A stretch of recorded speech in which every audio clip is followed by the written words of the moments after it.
are super excited to put this play on for you guys. We are very, very grateful for all our sponsors. You'll see on the back, Family Leader. Many other sponsors are listed. Please look at your program. Without them, we would not have this stage. And we are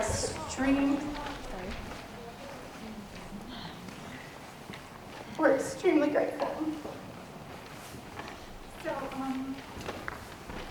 the kids are having so much fun acting on this stage. So, thank you very much.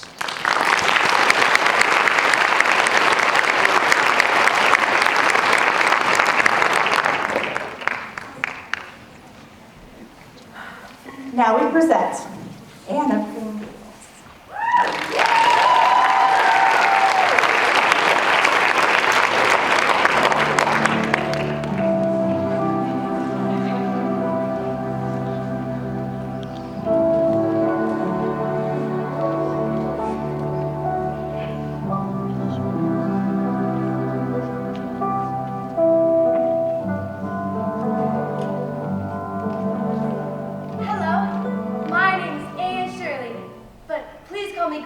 I think Cordelia is a much better name for me, don't you think? I'm truly excited and honored to be going to Green Gables with you, Mr. Cuthbert. I feel I'm the most fortunate girl in the whole entire universe. Or at least the Providence of Canada. Hello, my name is...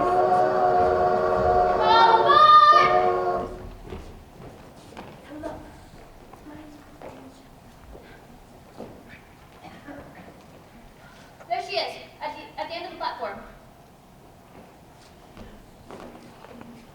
But it's a boy I've come for. Mrs. Spencer was to bring a boy here from Nova Scotia. I was to bring him back with me to Avonlea. Well, Mrs. Spencer got off the train with that girl and left her in my charge till you got here. Well, there must be some mistake. Maybe she can explain it. She sure is a talker, that one. Now, you'll excuse me, Matthew. That was the last turn of the day, and I'm going home for my supper.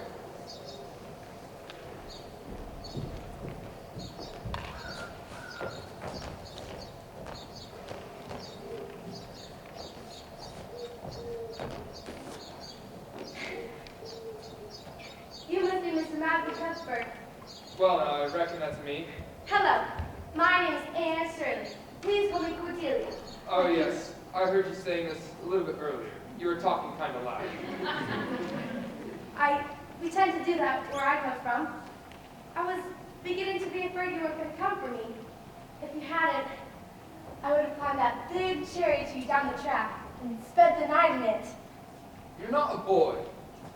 But I can climb all the same, and I wouldn't be the least bit afraid. I'd pretend the blossoms in the moonlight would be like columns in a castle. Well, I suppose I can't leave you here. I'll bring you back to see what Marilla has to say. I'll grab your bag. Oh, no, it's all right. All of my worldly goods are in it, but it isn't the least bit heavy. Now, isn't that pretty? What? That tree over there. What does it make you think of? Well, no, I don't know. Bride, of course, with a misty veil. I don't ever expect to be a bride myself. I'm much too homely. Nobody would ever want me. Well, maybe some foreign missionary. But not only am I homely, thin too. I like to imagine myself nice and plump, with a dimple in each elbow. Am I talking too much? People tell me I talk too much. Would you rather not talk? Oh, no, it's all right. I don't mind talking to folks too much since I'm kind of quiet myself. Talk as much as you'd like. Oh, thank you, Mr. Cuthbert. I can already tell you and I are going to be kindred spirits. Oh, I can't wait to go to Green Gables. Miss Spencer told me all about it. She said there's a brook nearby that makes me almost perfectly happy. But I could never be perfectly happy because of this. Your hair? What color would you say this is? Red, ain't it? Yes, red. I can imagine away my freckles and skinniness and green eyes, but I can't imagine away my red hair. Do you ever imagine what it's like to be divinely beautiful, Mr. Cuthbert? Well, no, I don't recollect that I have.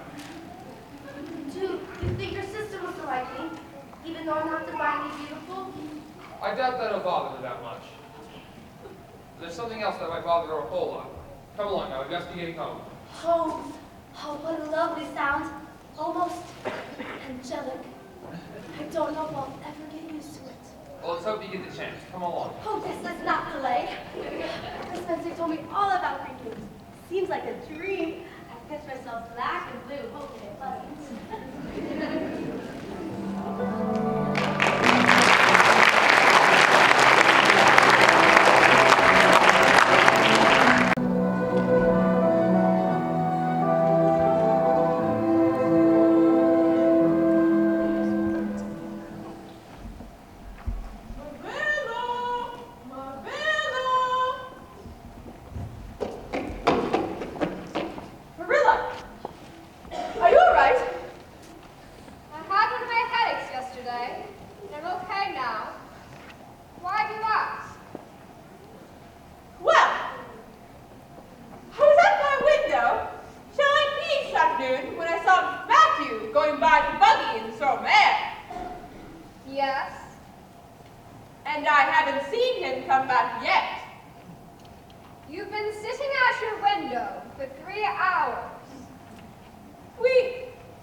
More beautiful either. It was wonderful, wonderful. Miss Cuthbert. Oh, Green Gables is so pretty. It makes me think of all the times that when I imagined coming here. Matthew Cuthbert. Who is this? Where's the boy? There wasn't any boy, only her. We asked for a boy. Why did you bring her? I couldn't leave her at the station, no matter how the mistake came to be. Well, this is a pretty piece of business. You don't want me? You don't want me because I'm not a boy? I should have expected as much. It was all far too beautiful to last. Nobody ever wants me. Well, there's no need to cry about it. Oh yes, there is. You'd cry if you were an orphan girl and you were coming to this beautiful place that you thought would be your home, and then wasn't because you weren't a boy.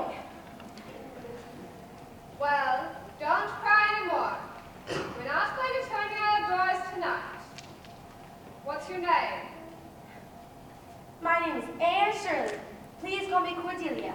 I think Cordelia is a much better What's name. wrong with calling you by a real name? It's so unromantic. Fiddlesticks. It's a good, plain, sensible name. Fine. If you must call me Anne, call me Anne with an E at the end. All right. Anne spelled with an E. Can you tell us how this mistake came to be? Were there no boys in the orphan asylum? Oh, there's an abundance of boys, but Miss Spencer thought you wanted a girl. Oh, Mr. Cuthbert, why didn't you tell me at the train station? Just leave me there. Well, If I hadn't seen the white way of delight with the lake and the shining waters, it would not be so hard to leave. What on earth does she mean? it's the new name she gave to the berries pond in the apple tree grove. Sounds like your imagination works overtime. Come upstairs and I'll show you where you can sleep tonight. Then we'll have some supper. I won't have any supper, thank you. I can't eat when I'm in the depths of despair. Can you? I've never been in the depths of despair, so I can't say. Can you imagine what it feels like? I've got my hands full and can't doing the real things in life. I've got no time for imagination. Come on.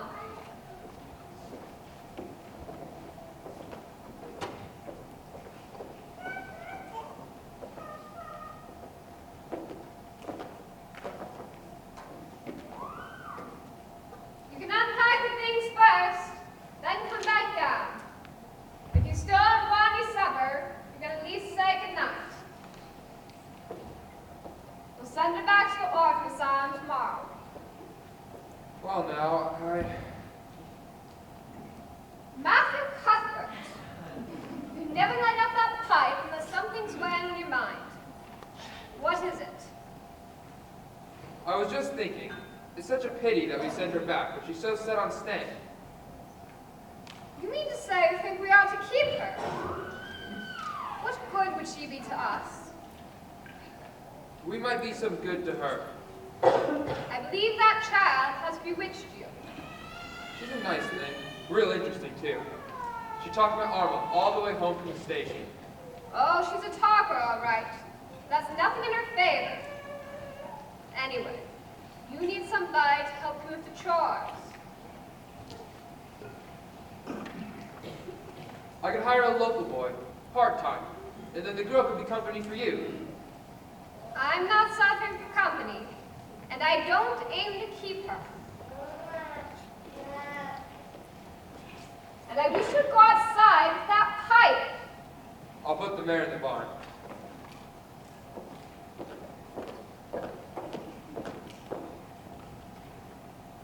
Oh, Mrs. Cuthbert, the view from my window is splendid. In the moonlight, the trees and the flowers are practically shimmering. They seem to be calling out to me, Anne, Anne, come play with us. We need a playmate. But I don't dare go out. There's no use in loving things if you have to be torn from them forever, is there?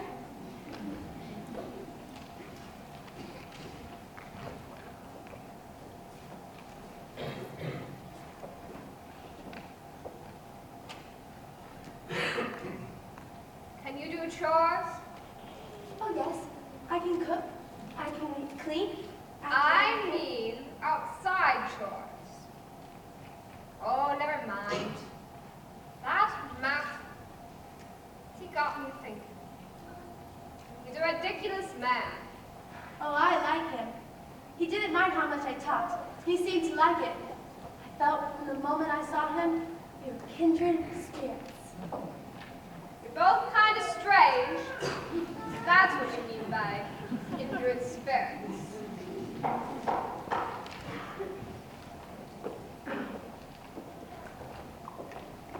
Evening, Mrs. Blewett. Miss Cuthbert, I just ran into Mrs. Lynn at the foot of the hill, and she told me you and your brother adopted a little boy. Now, Mr. Blewett and I were thinking of getting us a young girl for the church. Do you think they might have a looking girl here eyes and strong back? Well, this is quite a coincidence, Mrs. Blewett. Perhaps a providential coincidence. We may be able to work something out right here. You see, we ordered a boy. They sent this girl.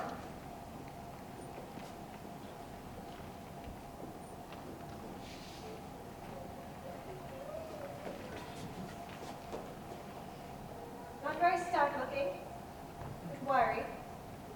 That'll do, I guess. If I take you, you'll be good and smart and respectful. I'll expect you to earn your keep. Make no mistake about that.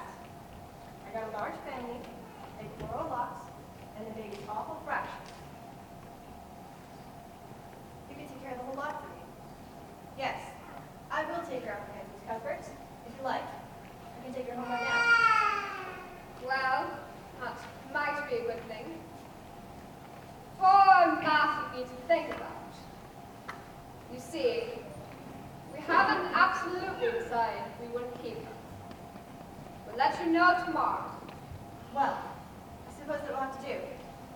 Good day.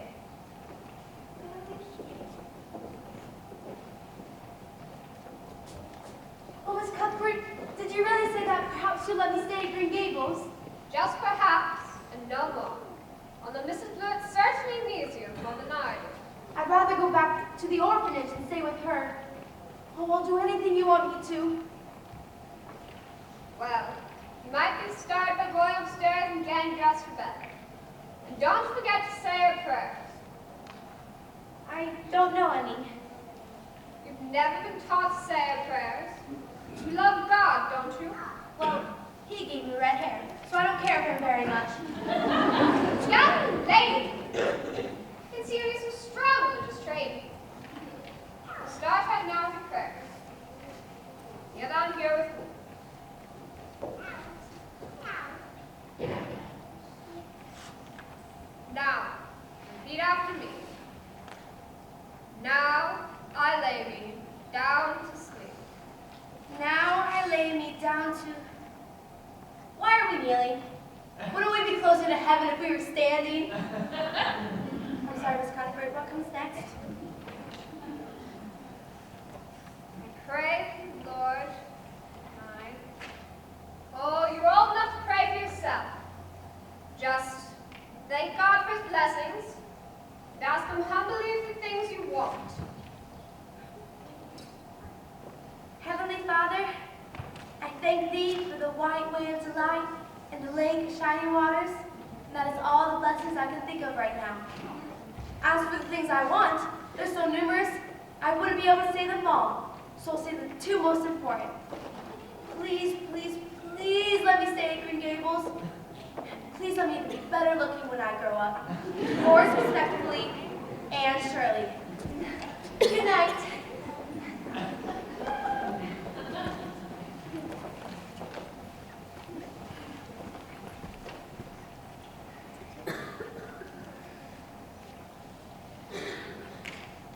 I've never brought up a child before. especially a girl. They'll probably make a terrible mess of it. It's about time somebody adopted that child and taught her something. As far as I'm concerned, Matthew, she can stay. Well now, I'll try to make her useful and train her properly. But don't you go interfering with my methods. I suppose an old maid is more about bringing a child than an old bachelor. I thought you put the mare away. I suppose I had that little girl in my mind so much I just plumb forgot. Looks like I've got two children to look after instead of one. Come on. You unhitch the wagon, and I'll put up the mare.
Morning, child. Oh, please, please, will you tell me if you're going to keep me or not? I can't bear not knowing. Spent half of the night worried and anxious, and the other half dreaming about lovely Green Gables. I suppose I might as well tell you. Matthew and I have decided to keep you. That is, if you'll be a good girl and show yourself grateful. Why, child, whatever is the matter? I'm crying. I don't know why. I'm so happy. I've never been happier. Can you tell me why I'm crying? Maybe because you're all excited and worked up. I'm afraid you laugh and cry far too easily. Yes, you can stay here. We'll try to do right by you. We have to go to school, you know. But it's only 2 weeks till summer vacation. So you can start in September. Well, thank you, Miss Cuthbert. I'll do everything to make you glad you have me. Now, what would you like me to call you? Miss Cuthbert? Aunt Marilla? Well, I'm not your aunt. Miss Cuthbert sounds kind of distant. So you can call me just plain Marilla. That sounds awful disrespectful to say just plain Marilla. Not if you speak respectfully. You can call Matthew Just plain math. Now that I have a home, do you think I'll have a bosom friend? A what kind of friend? A bosom friend, an intimate friend, a kindred spirit, someone you spill your deepest, darkest secrets to. Diana Barry's the nearest little girl. She must live by the lake of shining waters. She doesn't have red hair, does she? I can't bear to have a best friend with red hair. It's already bad enough having it myself. Diana's a pretty little girl with black hair. She's also good and smart, which is better than being pretty. But Mother's a peculiar woman who won't let her play with just anybody. So, make a good impression. Now,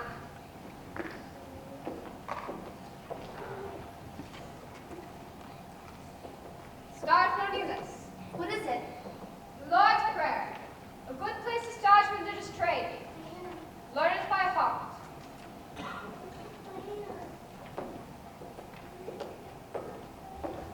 Oh, Mr. Cuthbert, thank you so much for letting me stay at Green Gables. At first, I was so happy, I was crying.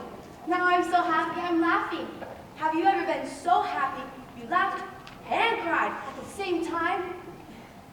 I don't recollect that I have.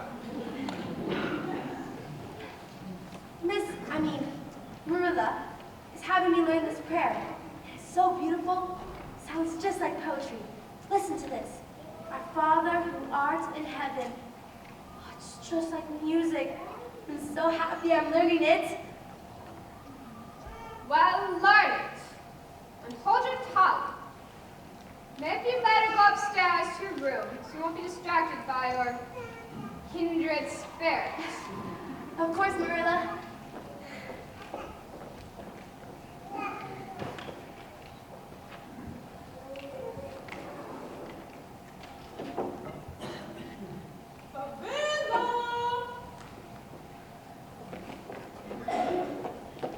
Morning, Marilla. Matthew. Morning, Rachel.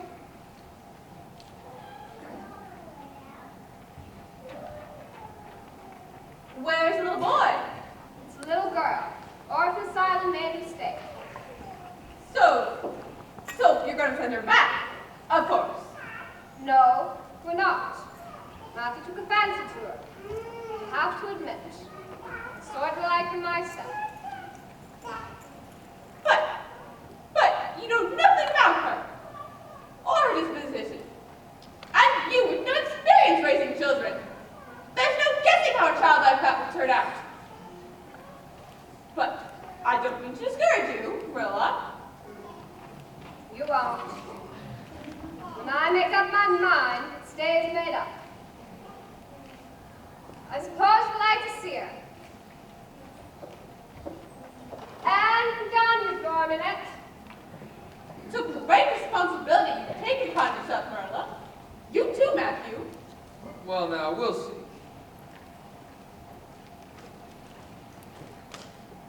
And this is Rachel Lynn, one of our closest friends. Good morning, ma'am.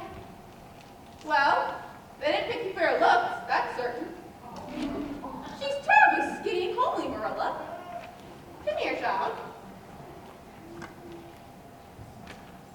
Thoughtful heart. Anyone ever seen such freckles? And hair as red as carrots. Come here, I said. I hate you. I hate you, I hate you, I hate you. How dare you call me skinny and ugly and freckled and redheaded? You're a rude, impolite woman. Wow! And how would you like it if someone told you you were ugly and clumsy and probably having a spark of imagination?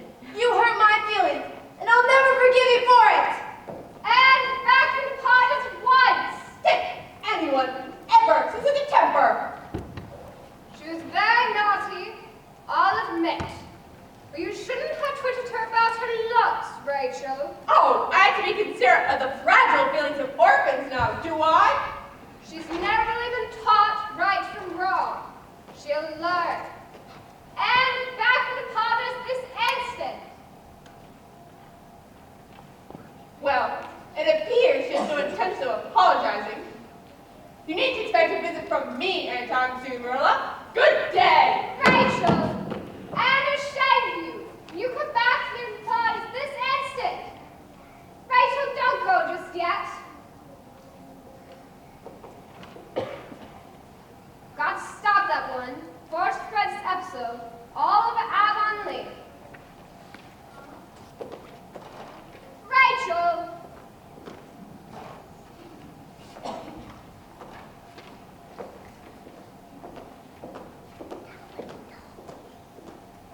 Anne, it's me, Anne. Matthew. I was wondering if you'd be willing to come down and talk for a minute.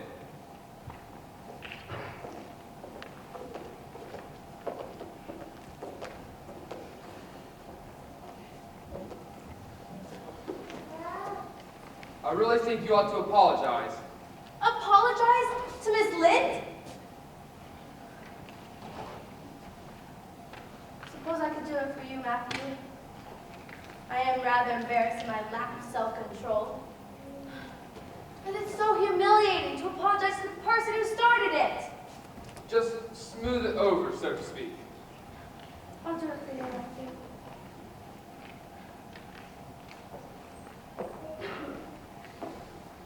Just smooth it over. I'm very sorry, Miss Lind. No. I'm extremely sorry. Very, extremely, super, excruciatingly. Here they come back now. Don't tell Marilla I said anything. She'd think I've been putting my oar in. Excruciatingly sorry.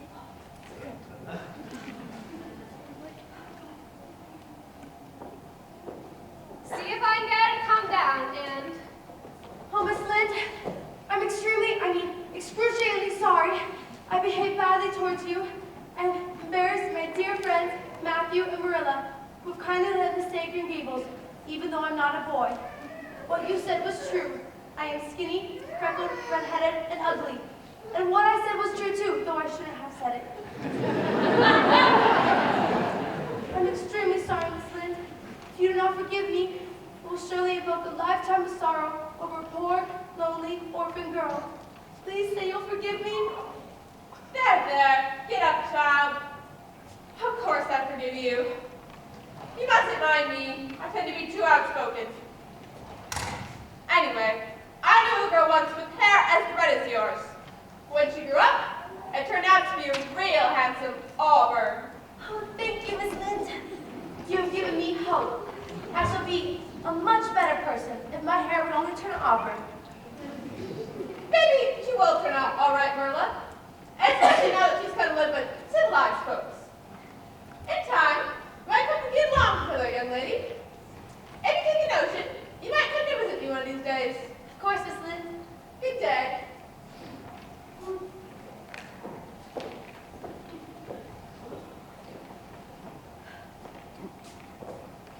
I apologize awfully well, didn't I?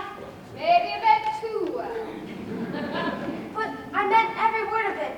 I did speak rather rudely to her, and I would never do anything to purposely embarrass you or Matthew. I believe that. We're going to need lots of moral guidance. Even more than we can provide.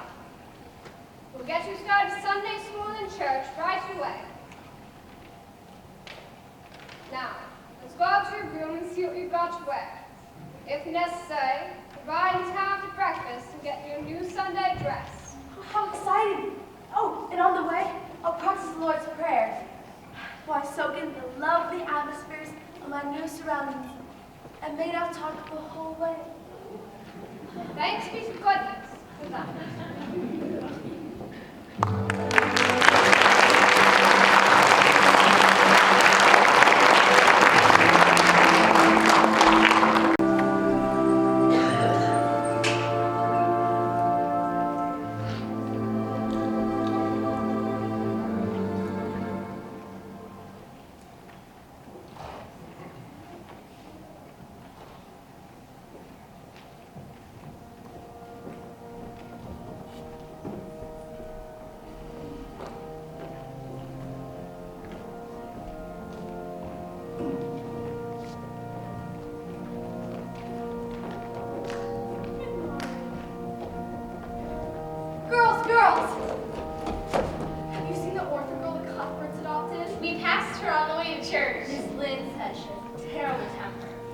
here, she talks a lot.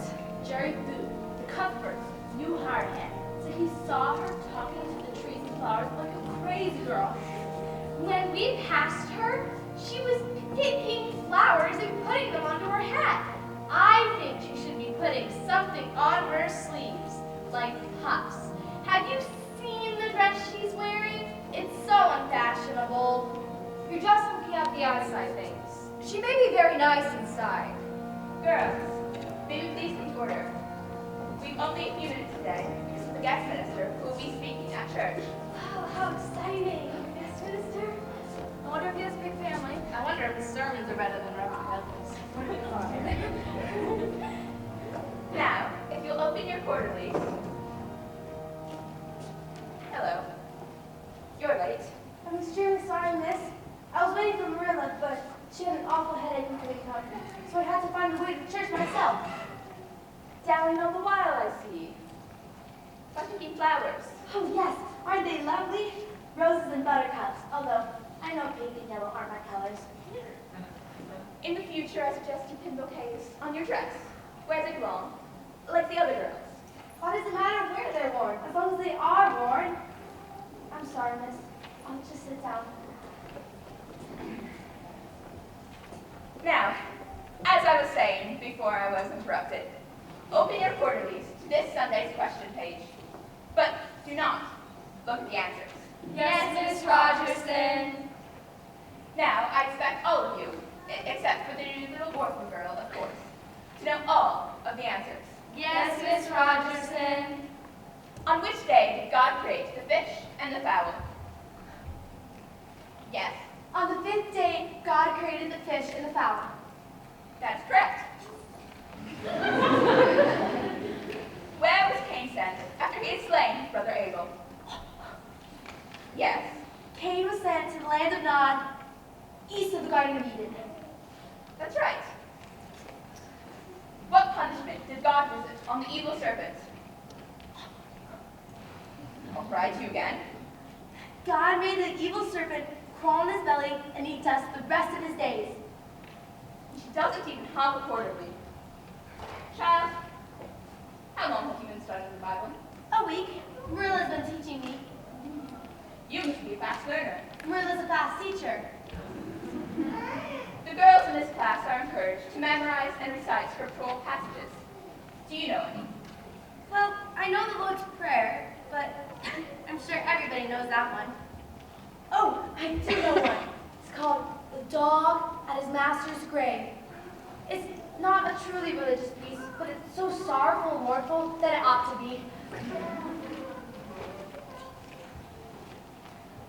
I do not think that would be appropriate. I understand. I promise by next week I'll have tons of scripture to memorize. Probably the entire Old Testament. Well, time for church. One final item. In 2 weeks, there will be a Sunday school picnic at Mr. Harmon Andrews Field. And if you promise to know all the answers to next week's questions, as well as our little orphan girl leaving today, I think I can persuade Mrs. Bell and Mrs. Lynn to make ice cream. If you know the answers. Yes, Miss Rogerson. Now, don't doubt me. Go immediately to your pews in church. I understand the guest minister is quite punctual.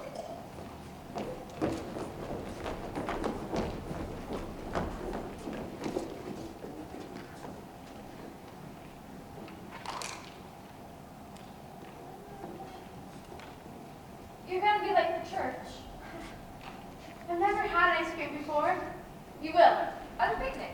It's gonna be near the pond where I live. The Lake of Shining Waters? Lake of Shining Waters. I like to give fancy names to things. You must be Miss Diana Barry. I am.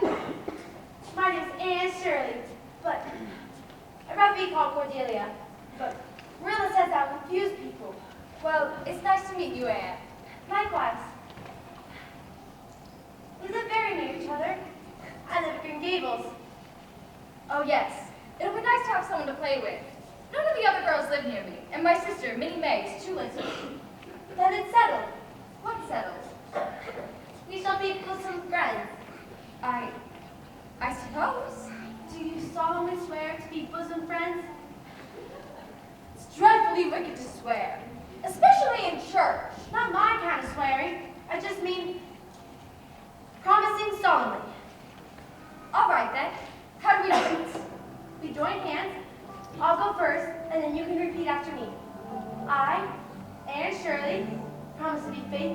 bosom friend, Diana Berry, as long as the sun and the moon shall endure.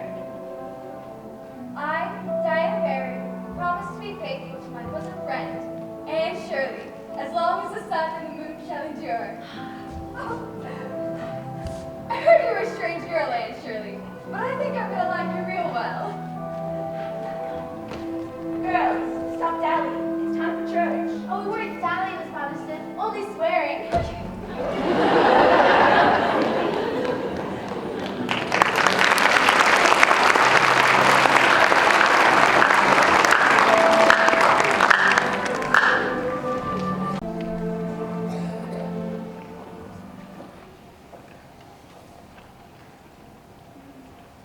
Hurry up, Anne. Your company will be here soon, and I've got to leave. Coming, Marilla. I just need a time I felt quick. You'd have been ready in plenty of time. Dan spent half the morning sitting on the woodpile talking to Matthew, chattering miles a minute, But I taking had in every word. Perfect ninny, I had to tell him all about the Sunday picnic. Do I look all right? as well as you should.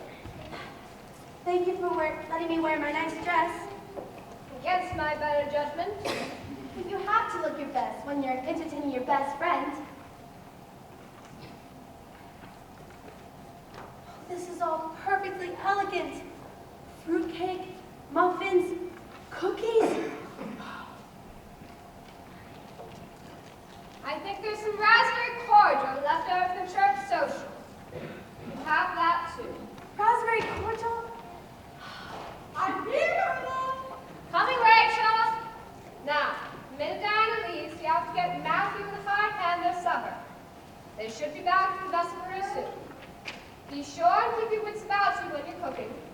And when you do the dishes, don't get suds on the floor like you did yesterday. Now, you and Diana have a nice visit. Thank you, Marilla. You're very kind to me. There. Never mind your nonsense. It will please me most if you do what you're told. I'm Marilla. Hold your horses, Rachel. After supper, you can get one of your couch. Maybe you can finish it tonight. Ugh, I hate patchwork. There's no imagination in it.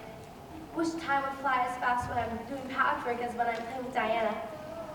Is everything ready? I think so. Raspberry cordial. This must be it. Some glasses.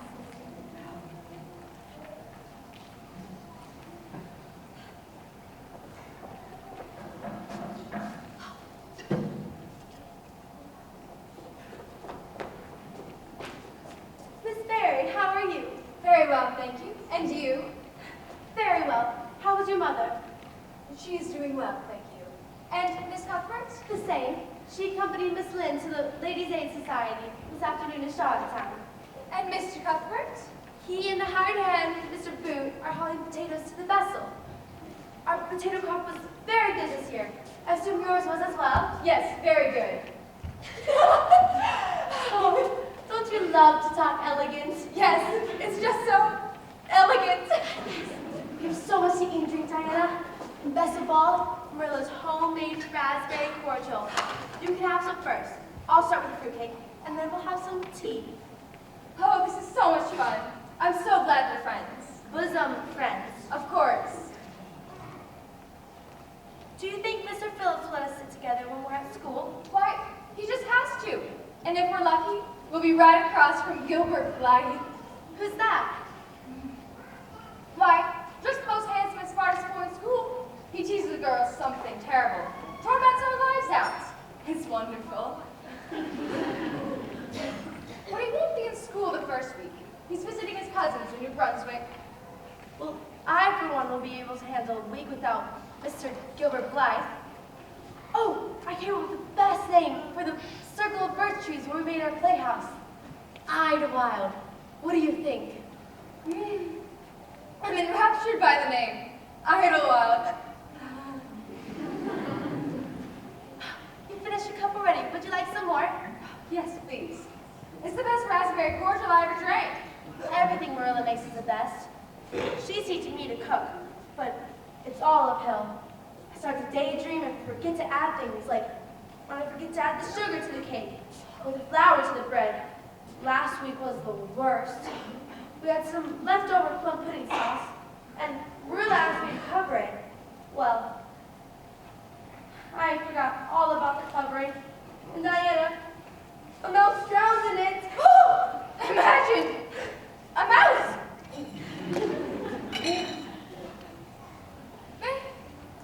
May I please have another? Of course. Well, the very next day, Mr. and Mrs. Spencer Ross from Chesterfield came to visit, and Marilla served them the plum pudding sauce. Right as they were lifting it up to their mouths, I couldn't let them eat it, so I screamed out, "No! You mustn't eat it! A mouse drowned in it!" I'm afraid I'm such a travel for Marilla. Diana, what's wrong? I don't feel very good. I must go home. Oh, we haven't had tea yet. I'll make it right now. No, I don't feel very good. I must go home. Here, let me give you some fruitcake. No. Where does it hurt? Oh, would you like to lay down in my bedroom? I'm so very dizzy. I must go home. Home's this way, you silly. Come on. Oh, you're right. You must have a fever. Maybe pneumonia. We'll leave the rig right there for the time being, Jerry. It's best to let the mare go off before you put her back in the barn. We might have a bite to eat before we get back to work. I thought you said those girls were having a tea party or something. They were, but it looks like they finished.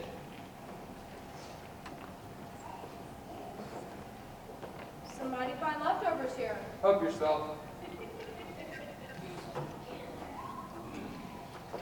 It's not like him. You should have put this stuff away when she finished. Marilla would be mighty upset if she came home to a messy kitchen. Mighty fine fruitcake. And cookies, too. I believe Anne made them herself.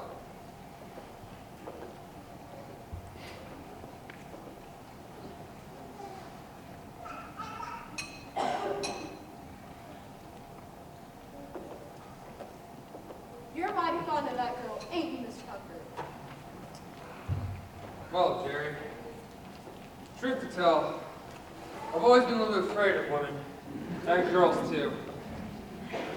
But Anne's different. She has a lot around here. She's even stopping Marilla from Mike too.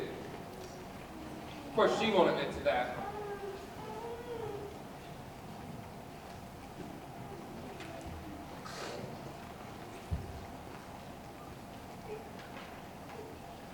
Well, we're never getting back to work. Yeah, sure. Let me just watch down with your business. Hold on there. Not with this, you don't. Why? What is it? It's wine. Homemade currant wine. A glass of this will get you drunk, Jerry. Mighty drunk.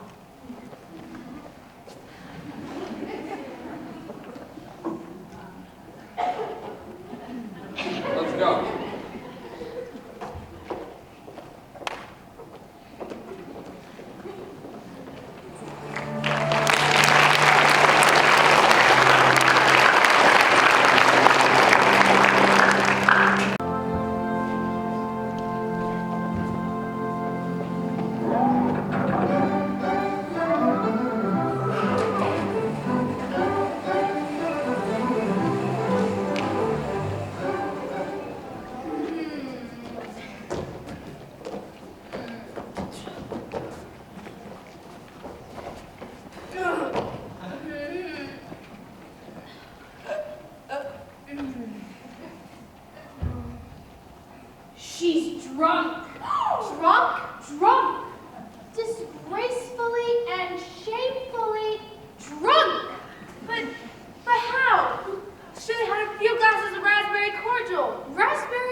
play with you anymore. But Miss Barry, And you'd better cancel your plans to sit together when school begins.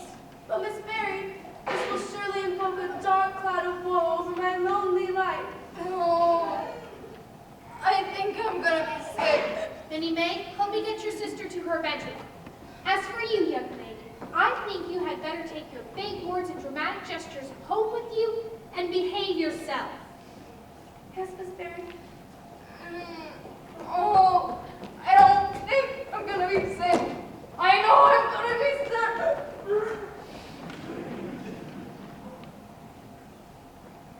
Diana's gone, Diana's gone, Diana's gone. Shush, Minnie May, shush.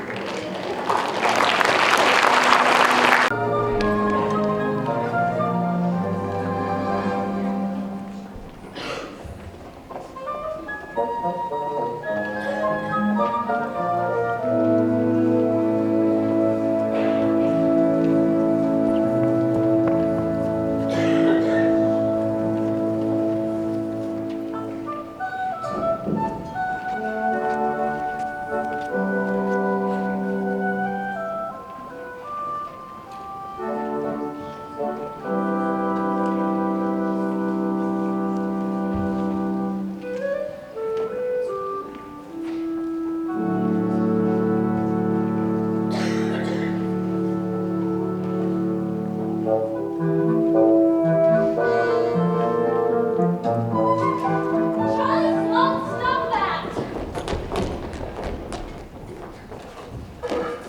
Get away from me, Jimmy Glover! Why can't you boys just act nice around this girl? Like Moody McPherson does. Moody McPherson's a nice boy because he's going to be a minister someday. Isn't that right, Moody? That is my calling and my intention. So I have to set a good example early on. Well, I'm going into politics to get elected to Parliament, so I don't have to be nice. Nobody's going to get anything for late coming in from recess. Mr. Phillips said we had to be seated by the second bell or we'll be punished. Has anyone seen Diana? She always misses me during recess. I saw her sitting under the maple tree. I think she was writing something. Oh, look at those boys scampering down from the spruces. Gilbert Blythe climbed the highest of them all. Isn't he irresistible, Anne? He's handsome enough, but he shows off too much. Half the girls are dead gone on him, and I'll bet you are too. He's much too bold. He's always tying girls with braids together when they aren't looking. And on his first day back, he winked at me. He did. We're going to be late. Come on. I'm not dead gone on Gilbert Blythe, Bessie Wright. And I'm not the only one who isn't. Hurry, Anne, before the second bell rings. Connie, I'm just looking. There she is. Oh, Diana, since we can't sit together at school, this is the only time we can visit.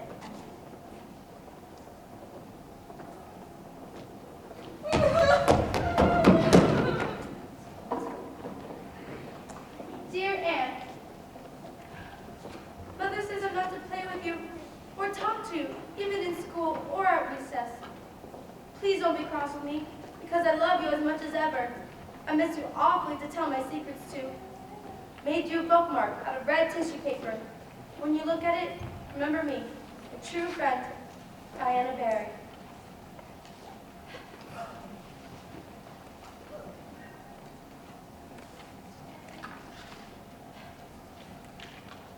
My darling Diana, of course I'm not cross with you.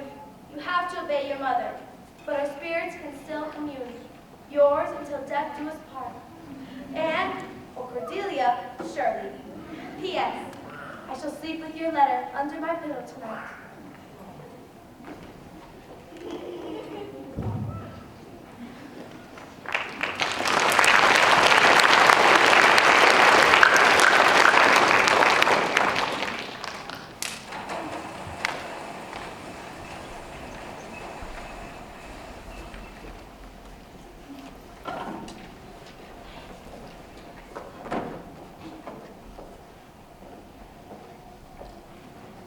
Anne Shirley, you are terribly tardy, aren't you? Perhaps you would do better if I sit you by Gilbert, who is terribly tardy himself. Now, come on. Wish you punished me that way. Quiet, please. Sit. Let me remind you that even though it is early in the year, that you must study hard, because the ultimate goal of studying is to make it to the Queen's Academy, the most prestigious academy in our whole region. Now, I understand that some of you are not planning on going to the Queen's Academy. You don't have enough money or your parents won't allow you to, but for now, let's look upon it as if that is the ultimate goal. And who knows, maybe even you could win the Queen's Gold Medal, or better yet, the Avery Scholarship, the highest of all honors. But if you want to be eligible for any of that, you must first do your algebra. So please, books out. Let's go. Let's go. Will you take our work, Mr. Phillips? Not today. I'm actually going to be helping Prissy, Miss Andrews, with her algebra. She herself is preparing to take the exam. So why don't we go ahead and start, all right? And you're actually getting to sit next to Gilbert Blythe. What kind of a punishment is that? The worst kind.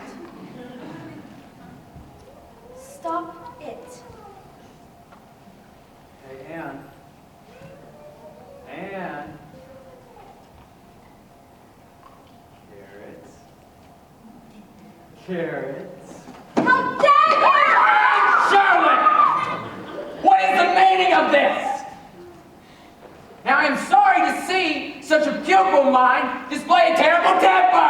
It was my fault, Mr. Phillips. Sit down! Sit down. Now, what you're going to do is you're going to stand in this corner in front of the whole school and show them what you've done! Get over here! Look what you made me do! You like that? Get over there!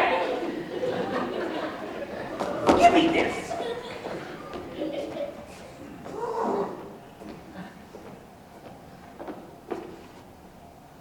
And Shirley has a very bad temper! Hold this over your head!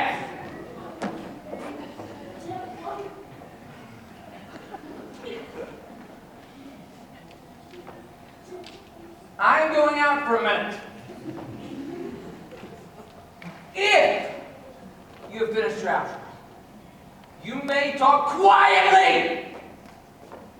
Well, please do not disrupt the rest of the class. I guarantee you the Harvard classes don't act like this.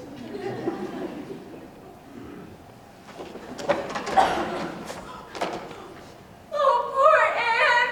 I can't bear to watch her. Her face is so white, her freckles stand out like red little spots. I hope she didn't break Gilbert's brain. I'm serious. I agree. Gilbert's the smartest student in school. Anne looks so sad up there. Well, it was her fault. She's too sensitive about her hair. Diana has black hair, and Gilbert calls her a crow all the time. There's a big difference between a crow and a carrot. I figured you'd take her part, Charlie Sloane. Everyone knows you're dead gone on Anne. I am not. You are too. My mother said, your mother said, you said, Anne's the smartest person in class. Well, she is. She's smarter than Gilbert. Then why is she standing in the corner and he's not? Well, maybe Anne is somewhat smart, but being good looking is better than being intelligent anyways. I think Josie Pye's dead gone on you, Charlie Sloane. I'd rather be dead. Quiet, everyone. Now I'm about to ring the dismissal bell. Please leave in an orderly fashion, all right?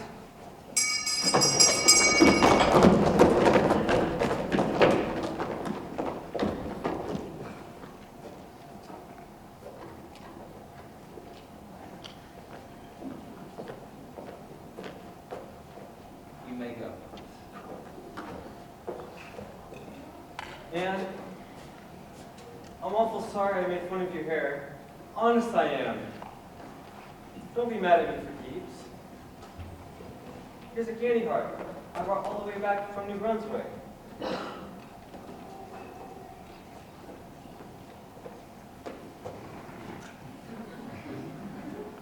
I will never forgive you, Gilbert Blythe.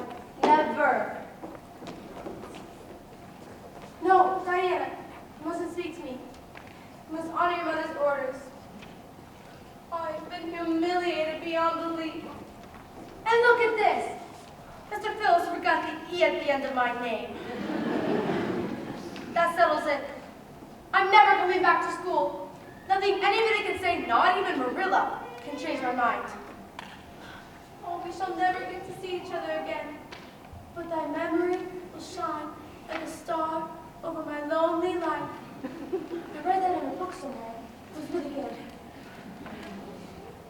Wilt thou give me a lock of thy jet black tresses, imparting to treasure forevermore?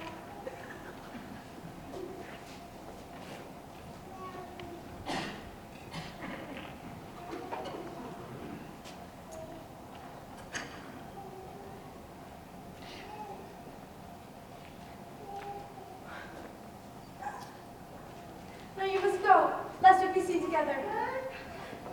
Henceforth we must be strangers, though my heart will always belong to you. Go.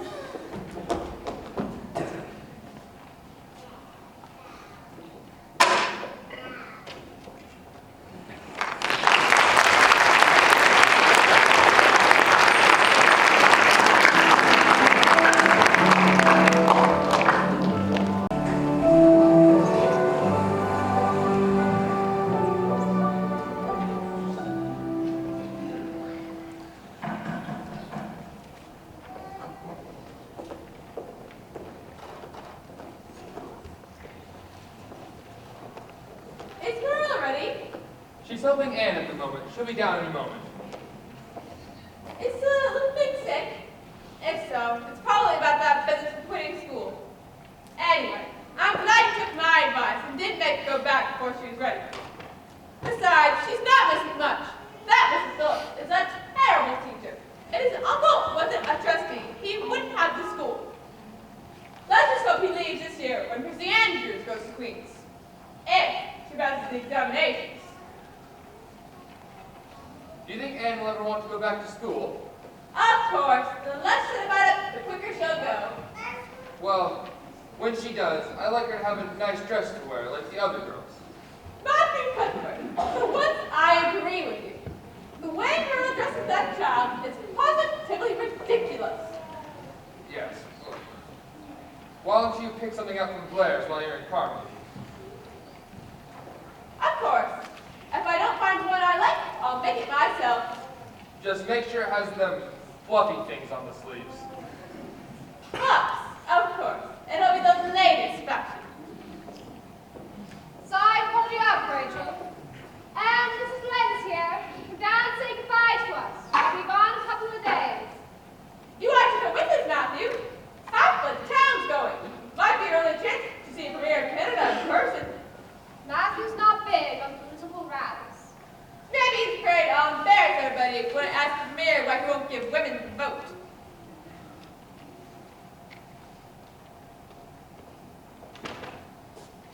Hello, Mrs. Lind. Have a good time at Charlottetown? Awful heart job. What are you doing wearing the old granny cap? She doesn't have head lice, does she? No, she's okay. Well, that's a relief. Come here, Anne, and let me see if your hair is turning auburn yet. It's still red. We better get going, Rachel. You kept your husband waiting long enough. And you and Matthew take care of each other. We'll be back tomorrow night. Is that lots of loose hair in your coat, Marilla? Awful heart. It looks green. Can't be, Rachel. No such thing as green hair.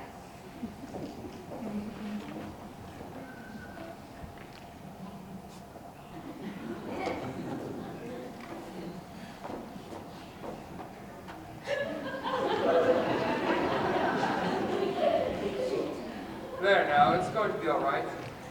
She'll spread it all over Avonlea. She saw the green hair. But she doesn't know where it came from. That peddler told me the dye would make my hair black. I should have never listened to him. He lied to me. But he sure told the truth when he said it would never wash out. Marilla did the right thing by cutting it off. Right down to the roots. It'll grow back. Redder than ever, I'll bet.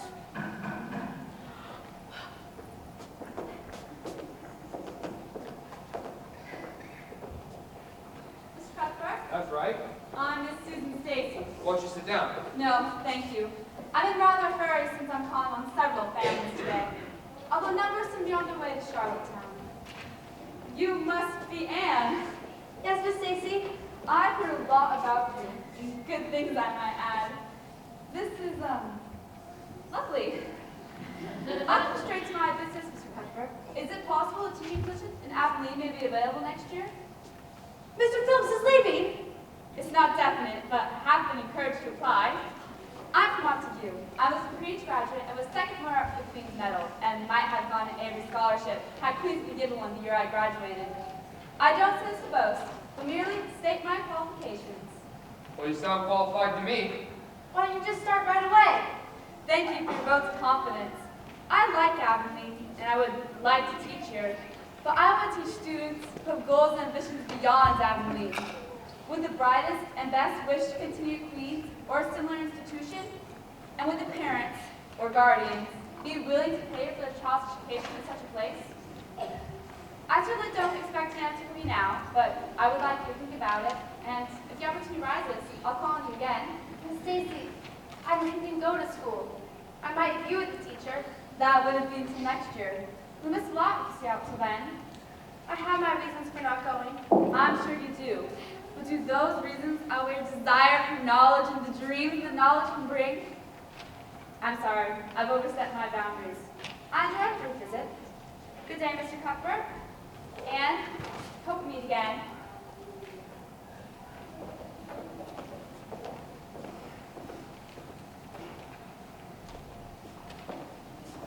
I would send you to a place like Queen's, even if I had to hold up a bank to do it. Oh, not with you. Of course, I'm sure we can manage somehow without resorting to robbery.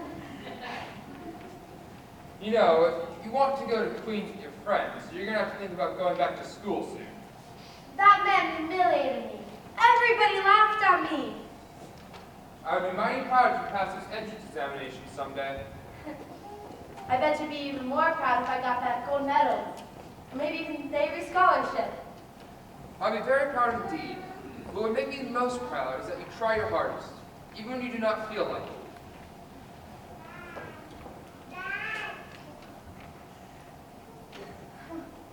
I haven't looked at these books in weeks.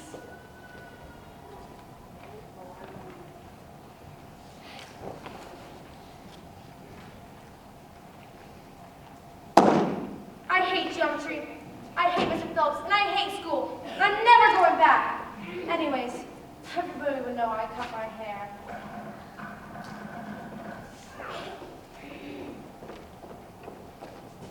Diana, did your mother say we could play together again? Mother and father went to Charlottetown yesterday. They're staying with my Aunt Josephine until tomorrow. As sad as I am to see you, you must have disobeyed your mother's orders while she's gone. It's Minnie Mae. She's awful sick. The French girl, Mary Jo, is staying with us. She says Minnie Mae has pneumonia in the croup, but she doesn't know what to do, and I don't either. I've never taken care of a young one before. I have. At the orphanage, we had to take care of each other. I even helped a pair of orphans through a terrible sick spell. And you have to help the little Barry girl.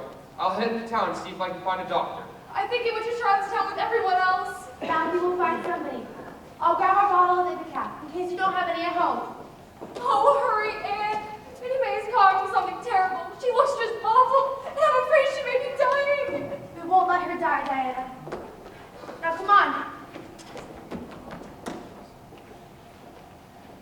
Jerry, are you out there? Just finished selling the corn, Mr. Cuthbert. Hitch up the mare. I may have to go all the way to Carmody to fetch a doctor for little Barry girl. I'll get right on it, sir. Just about this time last year, when the Watsons lost their youngest to pneumonia. Sad, sad thing. You may have to stay late and do the milking. If I'm not back in time, make sure you shut up the hen house before you leave. Yes, sir, Mr. Cuthbert.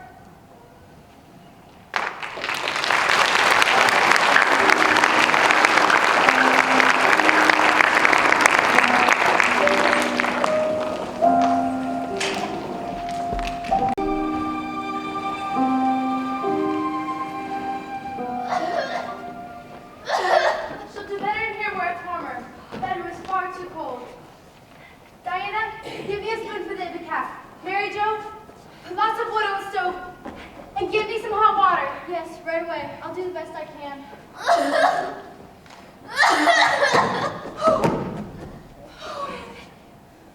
Give me some flannel cloths. Do you know where they are? Yes. No. I don't know. Check the bottom drawer. Mothers tend to keep things in bottom drawers. Don't cry, Diana. I've seen a lot worse than this. Now go. Okay. Here's some water, nice and hot for you. Thank you. Here, sit down. Hold your head up. You have to make sure you drink every bit of this, Minnie May, to get all that phlegm out.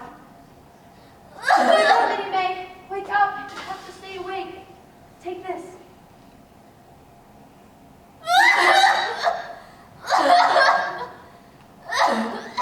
Again.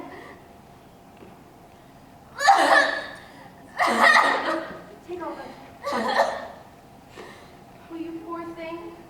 What you're going through is far worse than studying geometry, being humiliated at school, losing your best friend, or getting your hair cut off.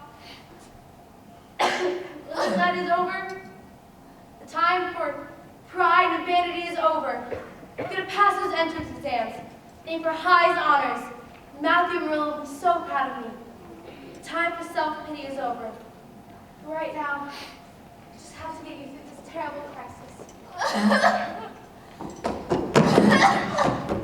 Owen! Is she dying? Not if we can do everything we can, and if we pray. There's a verse somewhere where it says, God is in his heaven, and all is right with the world. Keep repeating to that to yourselves, and pray.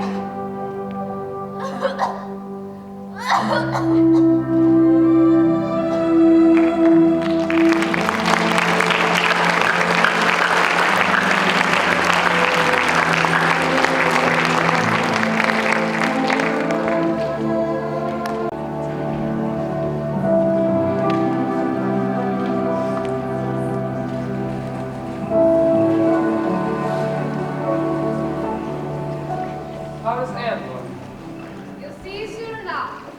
Let the folks in.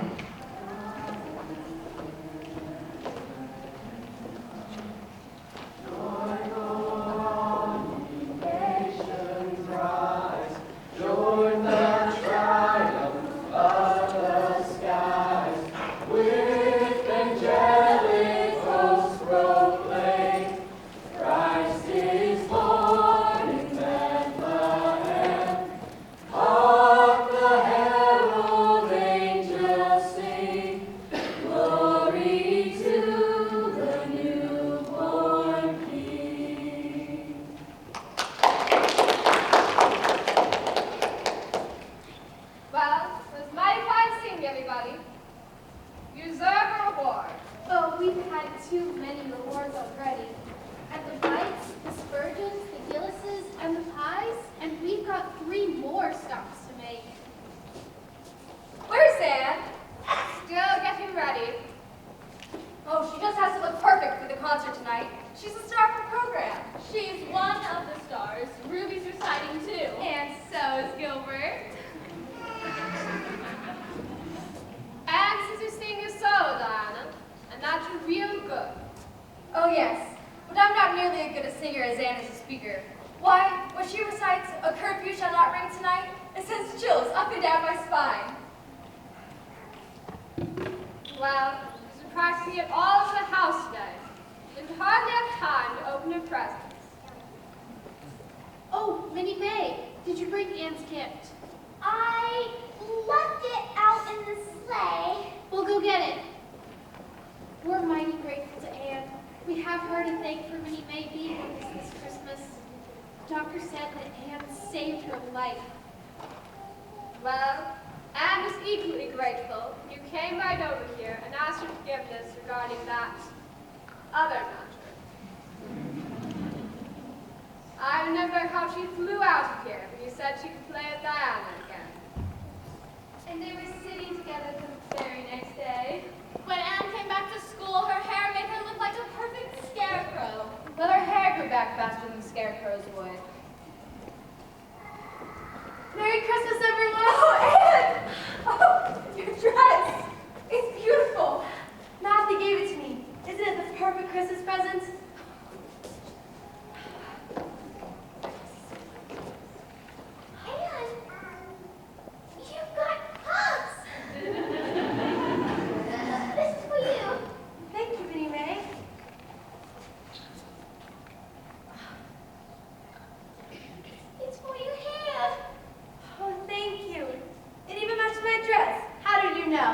Rachel Lynn was involved in the project. Need I say more? Well, we had better get going if we want to make it to the concert. I truly hope we can fit everybody in 2 buggies and a sleigh. Would you like to ride in my rig, Anne? No, thank you. Honor the berries.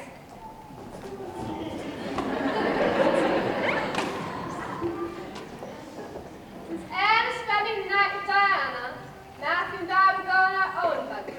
Then we'll see you at the concert.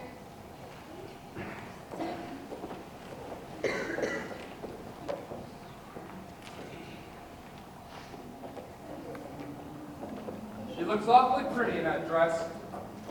It was a nice present, Matthew, but I'm not sure she needed another dress. But to make a good impression when she's reciting tonight. She speaks her poetry real well. She's a bright child, Matthew. I'm awful proud of her. I'm not going to tell her so. Well, I'm proud of her, and I did tell her so. I believe she's smart enough to pass this entrance examination someday. Mrs. Barry said they're going to keep Diana in school right here at Avonlea. But Queens gives a mighty fine education. For a mighty fine price. I reckon we can manage somehow. I'd miss her something terrible if she went away. But we have to do what's right by her. Well, you don't have to think about it for a while. The time will come soon enough. We ought to keep our minds on it. You must be stopping the Andrews now. I suppose we better think about going then. Now I know why you've been standing here gabbing so much. You didn't want to have to join in the singing. Well, I suppose you're right. I never saw a man so shy. Boy, Anne came, the only people you were comfortable around were me and Sorrel Mary. Well, maybe the mayor anyhow. Go on with you.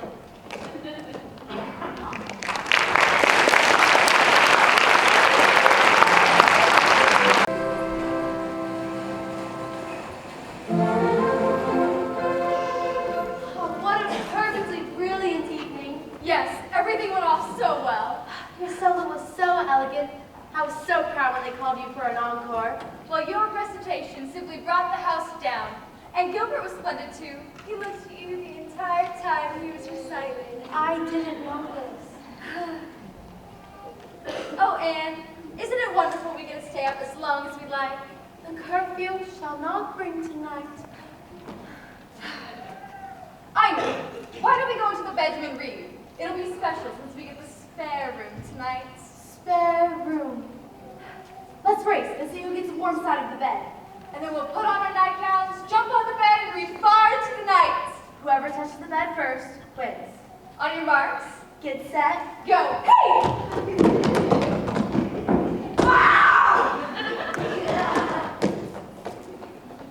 Merciful goodness! Who was that? What was that? Oh, Anne, I think that was my Aunt Josephine buried from Charlottetown. I had no idea she was staying with us.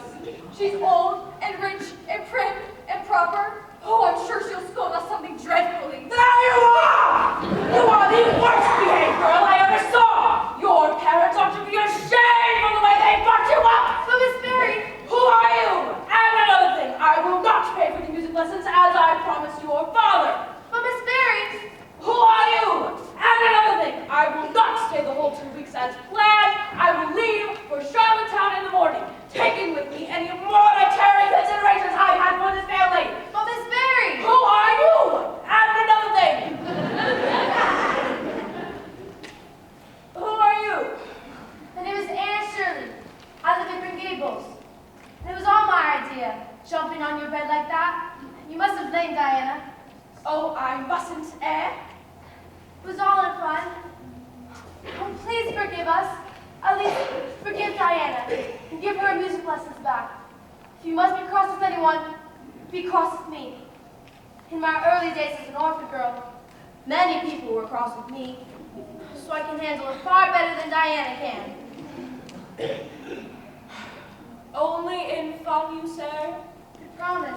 We had no idea you were in there. Well, you have no idea what it's like to be awakened from a sound sleep after a long journey by two big girls stepping up and down on you. But I can imagine, just as I'm sure that you can imagine what it's like for a little orphan girl like me, who's never had the honor of sleeping in a spare room, would be in such a hurry to jump into bed. Well, I'm sure your claim to sympathy is as strong as mine. You seem like an interesting girl. And you too, Miss Barry, though you might even be a kindred spirit, though you don't look like one. Well, maybe we can sit down and you can talk to me then. Then you're not leaving in the morning, Aunt Josephine? No, I'll stay the whole 2 weeks as planned. I want to be here for your first music lesson, so I can know if I'm getting my money's worth. And maybe this Anne girl will come and talk to me occasionally. Of course, Miss Barry. Good night, Aunt Josephine. Good night, then. Oh, Anne, I will be eternally grateful. It was my fault. Miss Liz says I'm far too impulsive, but when an idea flashes into your head and it's so exciting, you just have to do it. If you stop to think it over, you ruin the fun of it. Girls, you're still up. I forgot to tell you, Diana.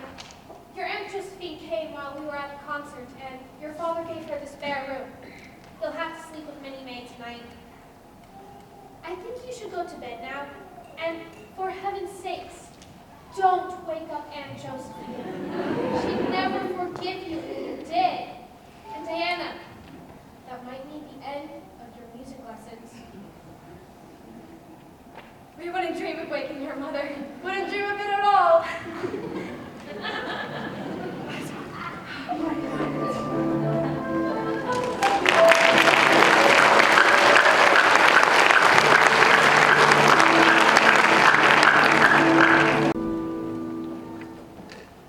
Why? Matthew Marilla! What brings you to town on a harvesting day? See the doctor. I've been getting those headaches again. Oh, you poor dear. What did he say? He gave me another pair of glasses, but they never seem to do any good.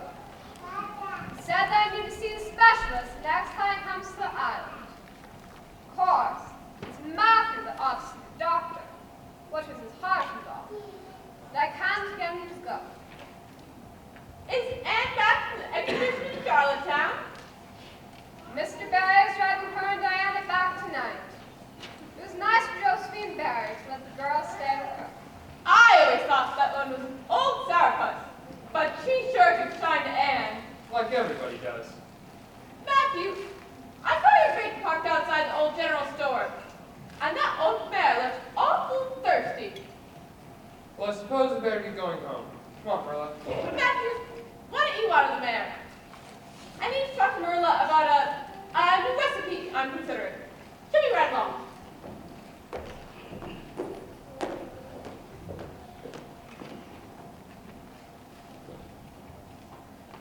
Marilla, does Matthew still have all your money out of his bank? Every penny we've got. I hear the bank will shake. Mr. Adams is awful old. He's letting his nephews run the place. You might think of putting your money someplace else. I'll mention it to Matthew. Thank you, Rachel.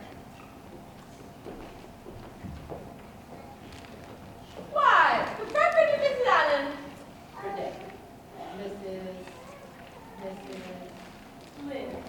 Mrs. Rachel Lynn. I'm sorry. How have all these things been for long? I told my husband I'd memorize the congregation's names, that he would memorize the Sunday sermons. And very good ones they are, too. I meant to have inventing sermons, of course. But then I had these memorized before you retired. Let's see. The people you were just talking with. The Cuthberts. Correct. Their little girls in my Sunday school class. When I asked the pupils to tell their favorite Bible verse, Anne said hers was, God's in his heaven, all's right with the world. I reminded her that the poet Robert Browning wrote that, but we both agreed it probably should be the Bible. She's certainly a fine, intelligent young lady. Of course she is. I practically raised her myself. We're very pleased to be now on leave. Well, it's a new day in our town with all the comings and goings. We'll even have a new school teacher this fall. A woman of all things. I'm all for giving women the vote, but I don't know if we ought to be giving them our schools. It would be a dangerous innovation. But then, Canada's going to the dogs the way things are being run in Ottawa. But nobody asked my opinion, so I just keep my thoughts to myself. Good day. Good day.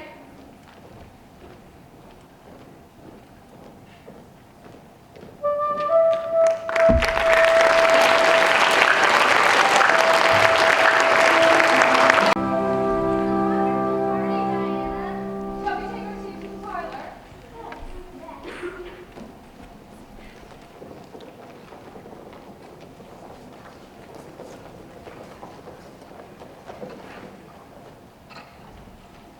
Well, it'll be our last convening before school begins. I so look forward to our new teacher.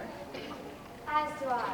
Although it was a sad day when Mr. Phillips announced he was leaving. Not too sad. We all cried. Convincingly, I thought. You know, this gathering has been so divine. I can think of only one other thing we haven't done that would make it absolutely perfect. And what is that, Carrie Sloan? A small, friendly game of I dare you. All right, then. We'll make our dares while we finish our tea, and then we'll go out to the garden and do them. Ruby Gillis, I dare you to climb that big willow tree outside the front door. But it's full of green caterpillars. I know. That's why I dare you. All right, I will. Jane Andrews, I dare you to hop all around the garden on your left leg without stopping. Well, I don't have good balance. I know. That's why I dared you. Very well. I will. Josie Pye, I dare you to walk along the edge of the fence surrounding the garden. But I forgot my slippery shoes on. That's why I dared you. Okay, I will. And I dare you, Anne Shirley, to walk the ridgepole of the Barry's kitchen roof. But high places make Aunt dizzy. That's why I dared her. She'll fall off and be killed, Josie. It isn't fair to dare somebody to do something so dangerous. Anyways, Josie, you have already given one dare. That's all you are allowed. Don't do it, Anne. Oh, I must. My honor is at stake. No, Anne, it's too dangerous.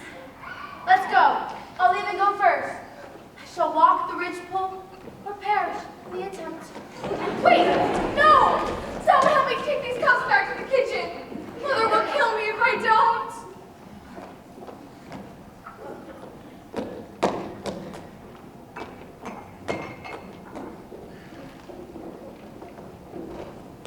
She's going to do it.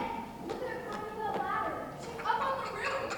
She's taking your dear little proper, Josie Pye. Oh, I can hear Anne up on the roof. Be careful, Anne. The slant of the roof is very steep. She's on the ridgepole. Good girl, Anne. I knew you could do it. She showed you, Josie Pye. Come on, look, Diana. Don't wait for me to see Anne. Come down now. Why is she swaying? I think she's slipping. Anne, be careful. Grab the ridgepole. Grab the ridgepole. You fall. Try and land on the Virginia creepers. Oh, no. Anne? Oh, Anne! Anne!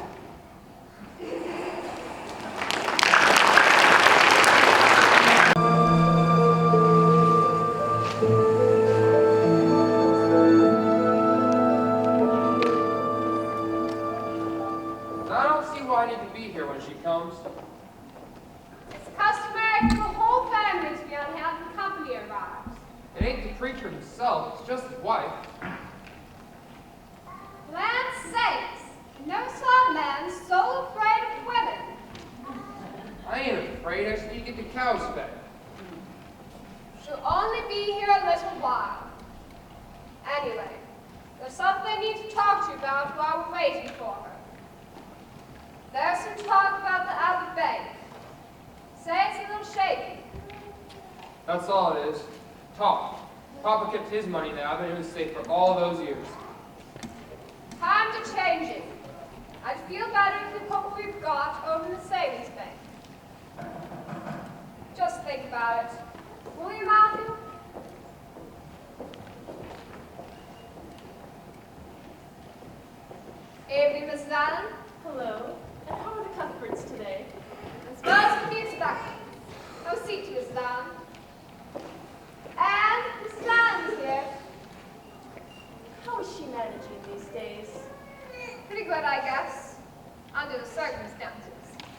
I sure picked her up when I told her you were coming today.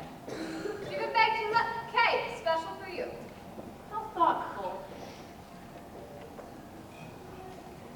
Later on, I know she wants to show you the flower plot out in the garden. It's a fine girl you both are raising. Did she tell you we both have the same favorite poet? Robert Browning. Oh, her and her poetry. Must have been all she read when she was a little girl. Seems some wealthy widow donated a batch of poetry books to the orphan asylum. Must have been the only reading matter they had. I think Browning very accurately describes Anne in his line. The good stars met your horoscope, made you of spirit and fire and dew. That's our Anne. Hello, Mrs. Allen. Why, Anne, you're hardly handicapped at all. Matthew made this crutch for me. It's quite a work of art. Well, let's have some cake. I'm sure Matthew's anxious to get back to feeding the pigs. I was feeding the cows. I can hardly wait to taste your cake, Anne. I'm honored you made it for my visit. No, I came today especially since it's the first day of school, and I thought you might be a little down in the dumps. You're very thoughtful, Mrs. Allen. I shouldn't miss too much school. My class comes off in just 2 weeks, and Miss Stacy, that's our new teacher, said that she'll drop off my assignments that I'm missing so that I can catch up before I go back. What's wrong? Mrs. Allen, don't teach anymore. Not even to be nice. And Sherry, what on earth did you put in this cake? Just the recipe. What's wrong? It's horrible. Taste it yourself.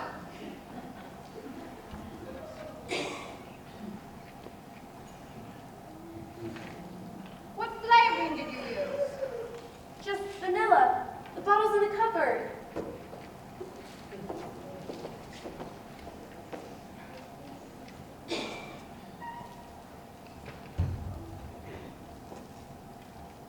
Mercy on us, Anne. You flavored that cake with anodyne liniment. Liniment? I broke the liniment bottle last week when part was left in this old vanilla bottle. I suppose it's partly my fault. But couldn't you smell the liniment? No, I was still getting over my summer cold. Oh, Mrs. Allen, please forgive me. My dear, there's nothing to forgive. I appreciate your thoughtfulness just as much as if the cake had turned out all right. So you mustn't feel bad. Thank you. This is quite a new one for me.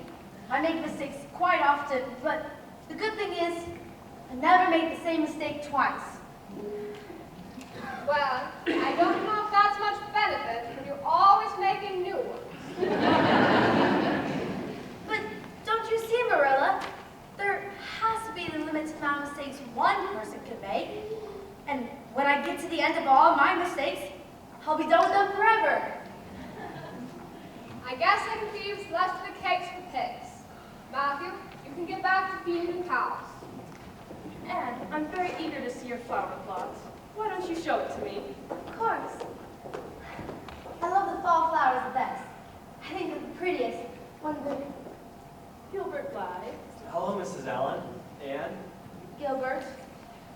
Anne, I'll go on ahead. You can join me later. What are you doing here? Miss Stacy let me bring your books and assignments to you. Why would you want to do that?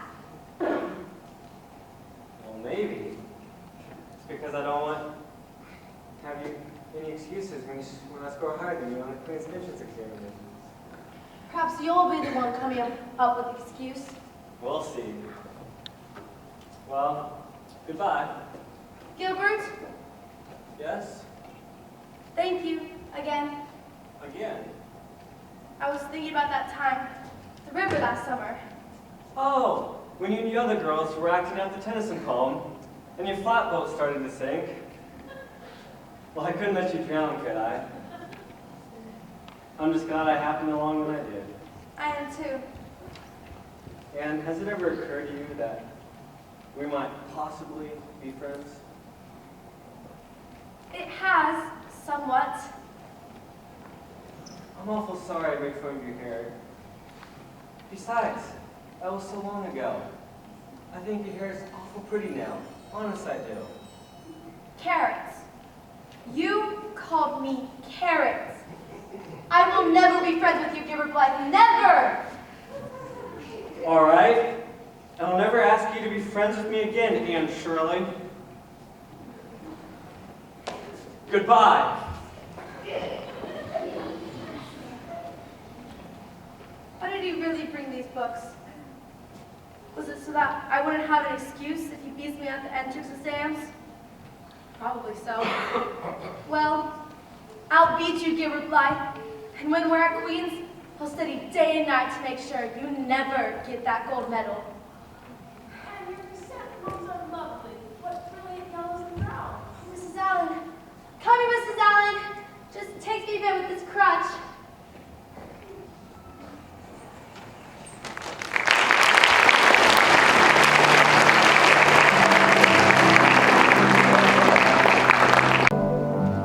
Dearest Diana, here it is Tuesday night, and I'm writing as promised. I'm here at your Aunt Josephine's. It was kind of her to let me stay here while I take the Queen's examinations. We begin first thing in the morning. Everyone was frightfully nervous today, and the mood varied with the individual.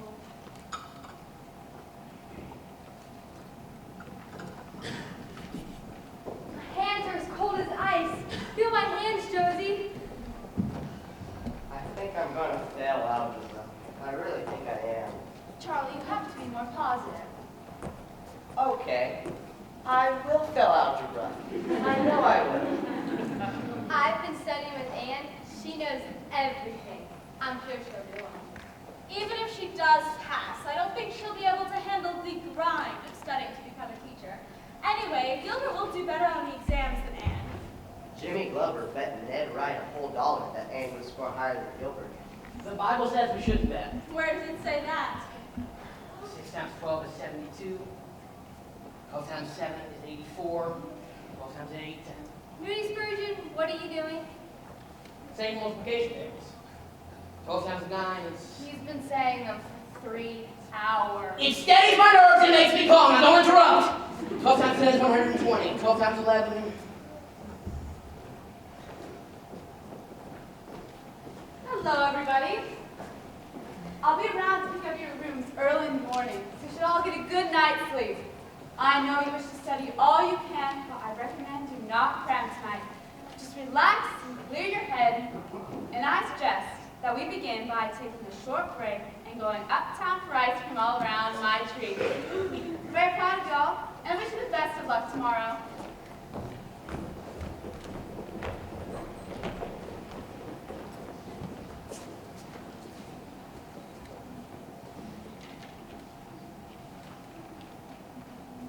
Oh, Diana, if only the geometry examination were over. But as Miss Lind would say, the sun will go on rising and setting whether I fail in geometry or not. But I think I'd rather it didn't go on if I failed. I wish so much that you were with me. Yours devotedly, Anne. Diana, come and help me with the dishes. They won't do themselves, you know. Coming, Mother!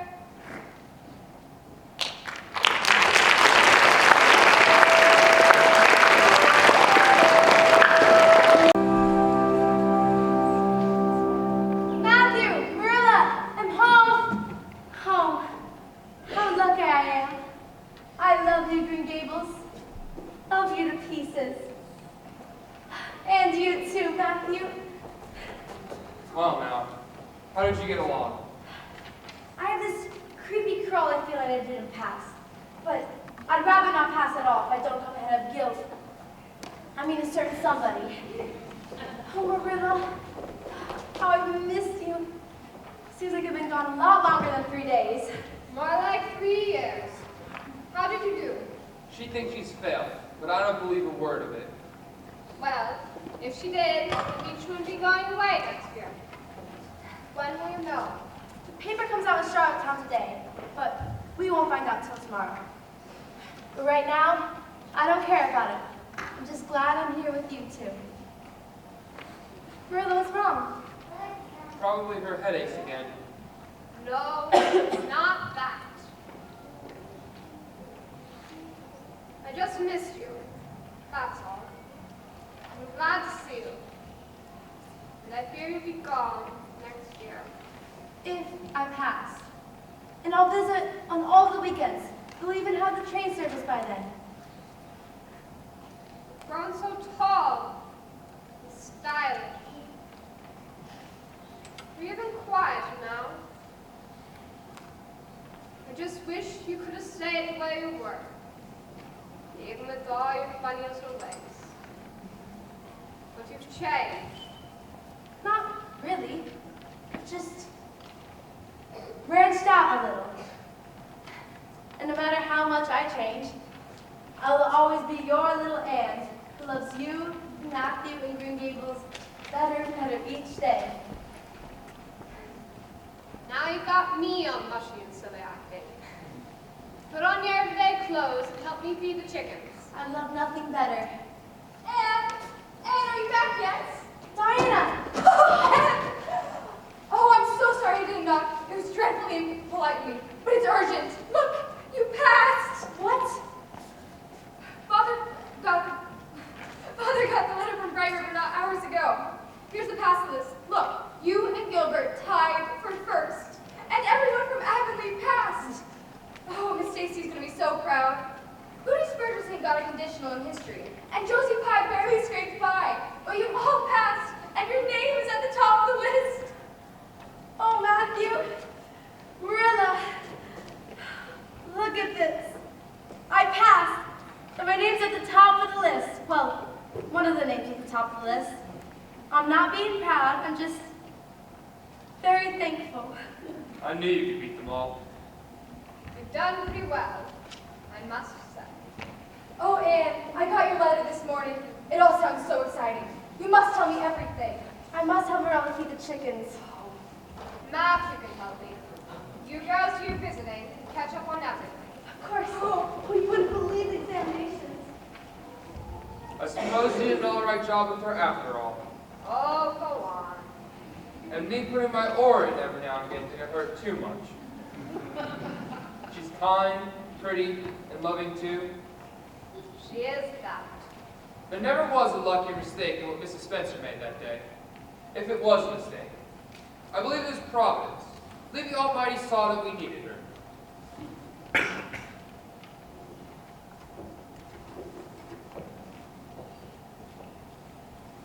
Matthew Cuthbert, are you going to stand there galloping all day or help me feed the chickens? I was feeding the cows. You're always feeding the cows. Come on.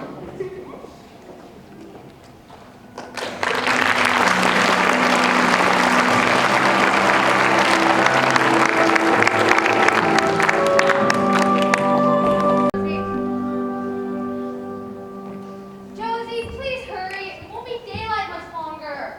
Fine, Charlottetown is much more exciting after dark. Why is she getting so fancy up anyway? She hopes to see her French professor in town. And why not? He's simply a stud. I prefer men my own age. Like Gilbert Blythe. I've seen him carrying your books for you, Ruby. Josie, are you ready? I just need some help with this necklace. Is Anne coming? No, she's studying, as usual. She's determined to get her first-class teacher's license in 1 year instead of 2. I wouldn't dream of finishing in 1 year. I can't wait to come back to the academy. Anyway, my father can afford it. You know, when Anne decided to try and finish in 1 year, he decided he would too. I wonder why. You guys better hurry to town before it gets dark, or else you'll need an escort. For being detained by Josie's jewelry. Come with us, Anne. You can't study all weekend. Anyway, everyone knows Emily Clay or Louis Williams will win the gold medal. Or Gilbert Blythe. Or Anne Shirley. In fact, I bet Anne can win the Avery Scholarship, if Queens were awarded one. I'm ready. At last. You sure you won't come with us, Anne? Miss Josephine Barry is picking me up in a few minutes. I'm spending the weekend with her. How nice. Remember how we all used to go home every weekend before Christmas? We were so homesick then. And we didn't have so much homework to do. Oh look! Sue's Gilbert on the front porch! He can walk with us into town. Goodbye, Anne. Hi. Have a nice time at Miss Barry's. Thank you. We were all so homesick then. Some of us are still homesick. Bet right now, Matthew's coming in from the fields. Marilla's probably making tea for him in the hired hand. Probably talking about the cows, the crops. Do they talk about me? Do they miss me as much as I miss them?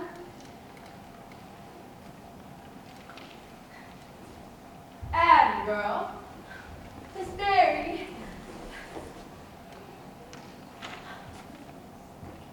Would you be terribly offended? I called you Aunt Josephine. Why, I would be terribly offended if you didn't.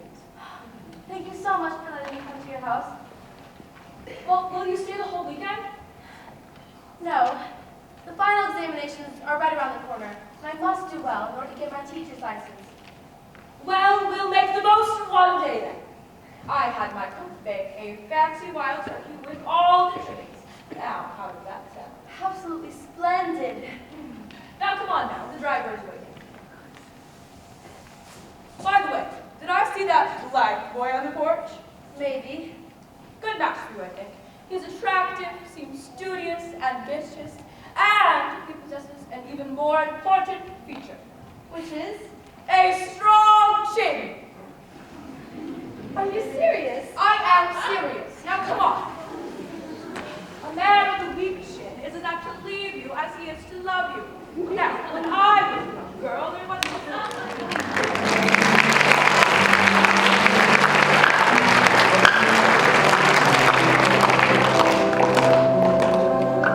Perhaps it's this way. Don't you know? You're prostitutes from the academy. That was a year ago. We came by buggy that time. This time we came by train. Rachel, you've been to Charlottetown before. Only to the fairgrounds and see the mayor with you at one time. Maybe it's this way. Well, if all else fails, you can always ask somebody. Miss Cuthbert, Mrs. Lind, you're going the wrong way. Miss Stacy, you're big in the fog. We haven't seen you since you left Appleton. I witnessed the graduation of the best students I ever had. I only wish they'd go on to college. Queens was about as much as we could afford. Who can afford to send their child to college? Josie Pye's father could, but I doubt she'll even graduate from Queens. I understand the teaching position at Avonlea is vacant again. Yes, think about Blythe applied for headmaster. We have had a man, Mr. Phillips. Imagine me calling Gilbert a man. Come, follow me. We don't want to be late.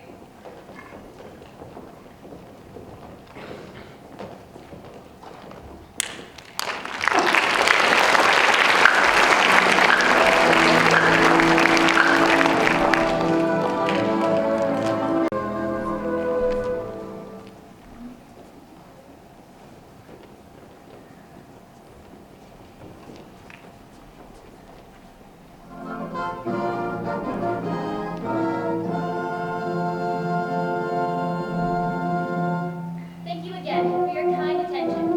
As I mentioned inside at the official graduation ceremony, it is our custom to meet briefly outside here in the courtyard prior to our reception, so that we might present what is traditionally our highest honor, the Queen's Academy Gold Medal.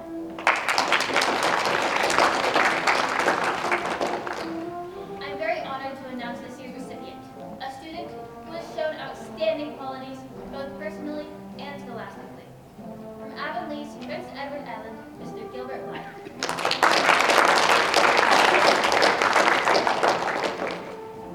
Normally, this would conclude our formal ceremonies, but this year, we're extremely privileged to have another equally prestigious award to bestow upon one of our graduates. As many of you know, the late Mr. Neville Avery of New Brunswick left a portion of his fortune to endow scholarships among the various high schools and academies in the maritime provinces according to their respective standards. Because of our unusually high academic achievements this year, Queen's Academy has been awarded such a scholarship. It carries with it fully paid expenses for 4 years at Redmond College, leading to the Bachelor of Arts degree. I'm very pleased to announce the recipient of this rare scholarship, a student who could not be more deserving nor delightful, I might add.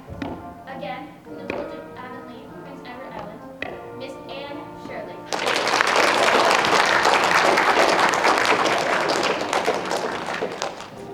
And now,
It's good to be back.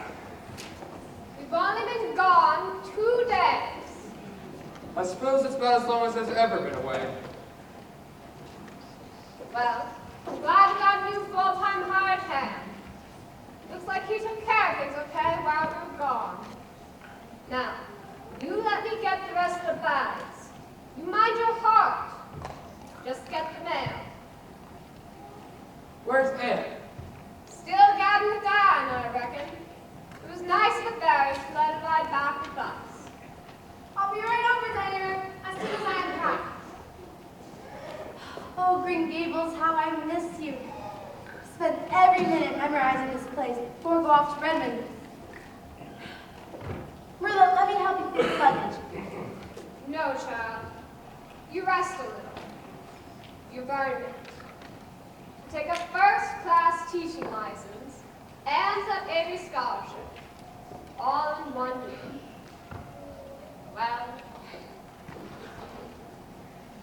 Well, I suppose I better get the mail. Matthew, let's all rest today. I wish, but there's always so much work to be done on a farm, even with a hired hand. I just wish I had been the boy you sent for. It could be so helpful this summer. It wasn't a boy who took the Avery Scholarship, now was it? It was a girl. It was my girl. I'm very proud of it.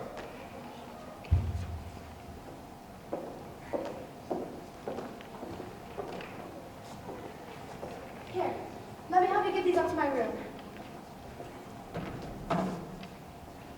Headaches again? They come and go. Next week, a specialist is coming to the island, and this time going to see him. His bags are heavier than when you left. I brought home all my books. The English book was the best.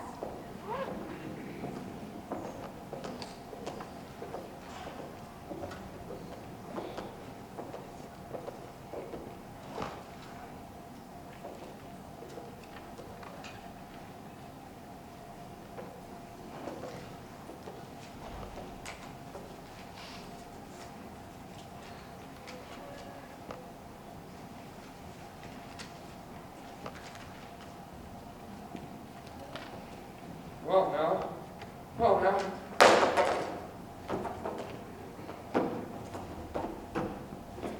And all of us left except for Josie.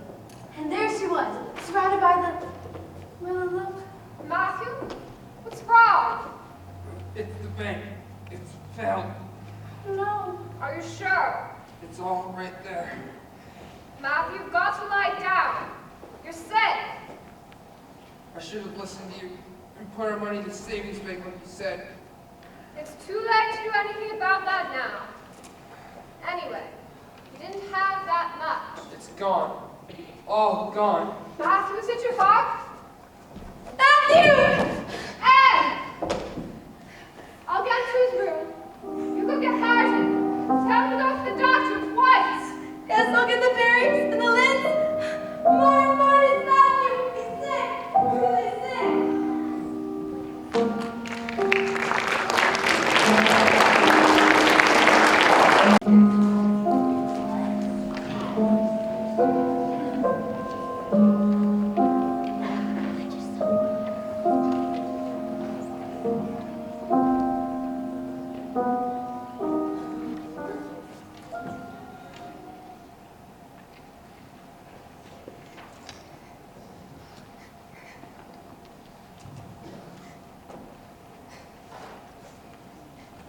Anne, is that you?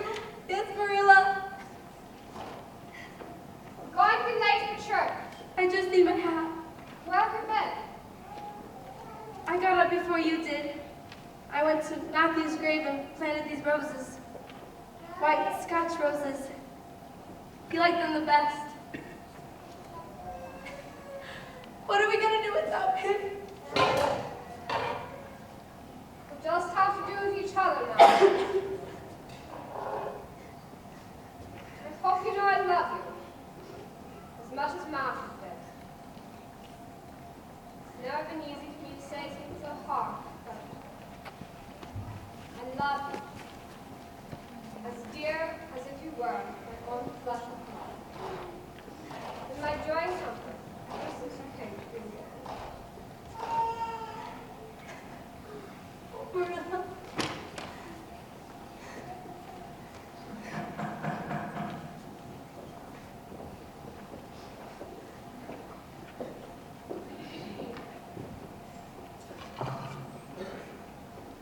Why, Mr. Sadler, I wasn't expecting you today. Yes, Mrs. Cuthbert. I was just coming down from Carmody to visit my uncle. I was wondering if we could maybe talk some business. Yes, we were just going to church. Ah, of course. Sunday isn't the best day to talk business. Maybe I can come back tomorrow and we can talk then.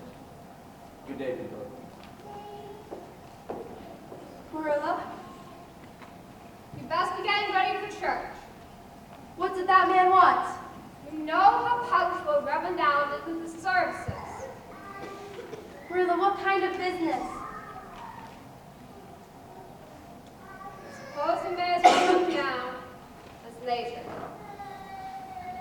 The specialist prescribed me a new pair of glasses last week. You told me that already. But I didn't tell you. They said I couldn't read, or sew, or do any kind of work that strains my eyes. I'll be blind in 6 months. Oh, Marilla. I can't run the farm, and there's no money to keep a hired hand anymore. I've got to sell Green Gables.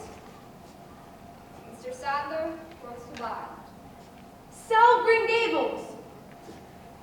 There's nothing else to be done. Rachel Lynn said I could board with her. I'm so thankful you're taking care of that scholarship. I'm just sorry you won't have a home to come to on your vacation. You mustn't sell Green Gables. I can't stay here alone. You won't be alone. You'll have me. But you'll be ready to college. I'm not going. Not going? What do you mean? Like I said, I'm not going. I'm not going to take the scholarship. Now, Anne, you can't. I'll find a teaching job, and we'll use part of my salary to pay for a hired hand. Where will you teach?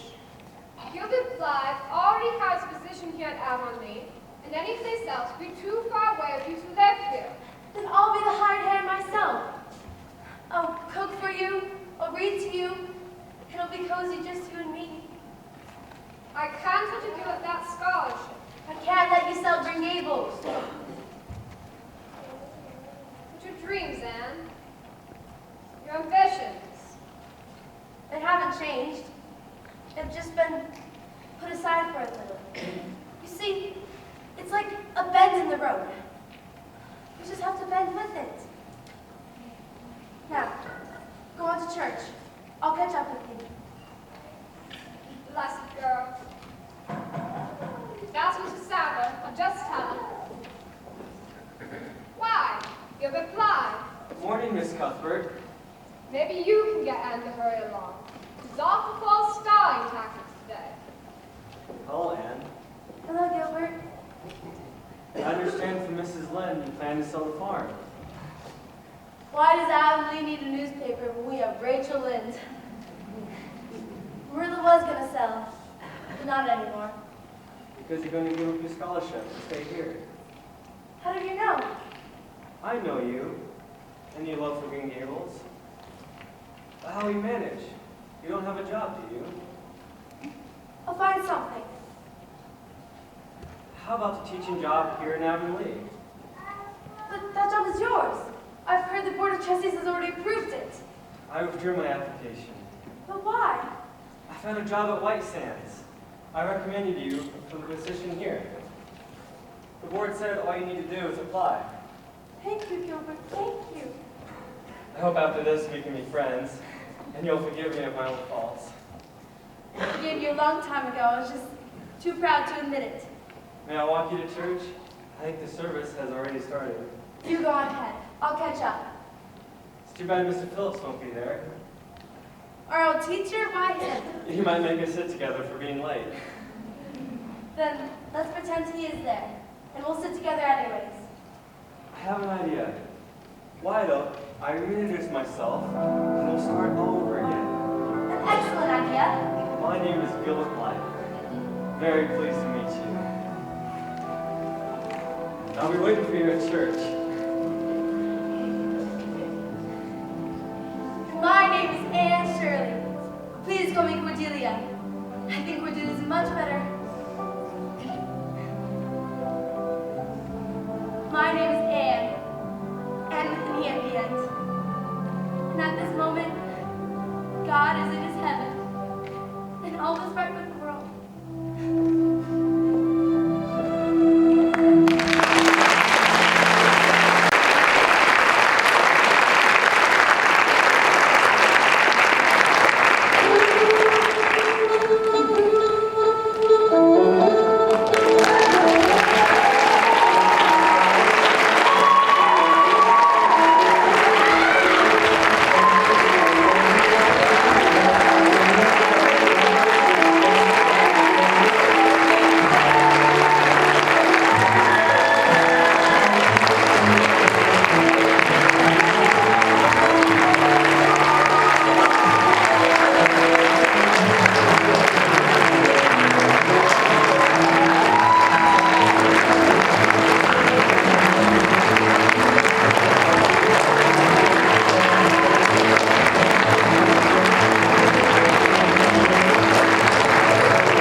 behind all of like the stage managing and everything.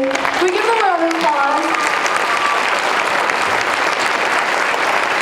We just wanted to say thank you guys so much. Like this play could not be absolutely possible without you guys. There's a reason I cry at the end each time, just because like it's so bittersweet. So.